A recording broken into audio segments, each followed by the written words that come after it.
Alright, so section 1 of chapter 14 has 3 different rulers in it. So we're going to make something to help us organize all that information, use it to review each ruler. So what you're going to need is 3 sheets of paper, 1 pair of scissors, and at least 3 colored pencils, 1 for each ruler. It doesn't matter which colors that you pick, whatever makes you happy. So what you'll do is you'll take a sheet of paper and fold it lengthwise or hot dog style like you see on the screen there, and then fold it over hamburger style. So that gives you, when you unfold it, 4 different sections like you can see on the screen there.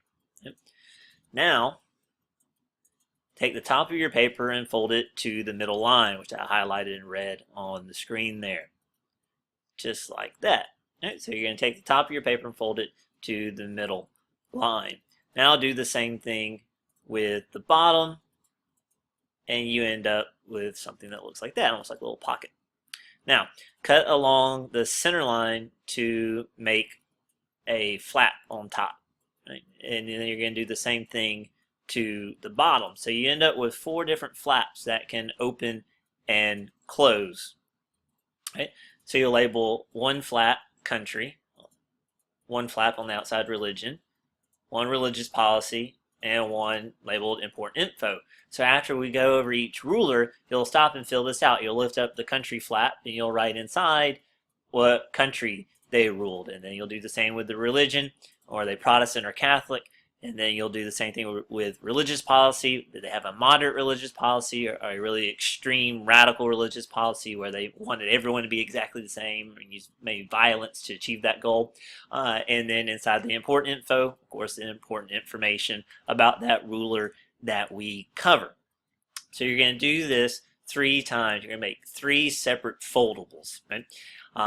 And on the back, right, you're going to write the name of a ruler. So you'll, on the back of one, you'll write Henry IV. On the back of another, Philip II. On the back of another, Elizabeth I. Now, if you want to get a little lazy and you don't want to go all the way through the foldable, just for on each sheet of paper, divide it into 4 sections and label each one country, religion, religious policy, and important info. Then you can fill it in. But it helps if you make that foldable, because as you study, you're looking at your foldable and you're like, what was the religion of Philip II? Right? And if it's covered by that flap, it helps you to think about that. And then you can check yourself. Like, oh, I think he was Protestant. Open up the flap. And like, oh, nope, he wasn't. He's Catholic. So you know you need to go back and study that.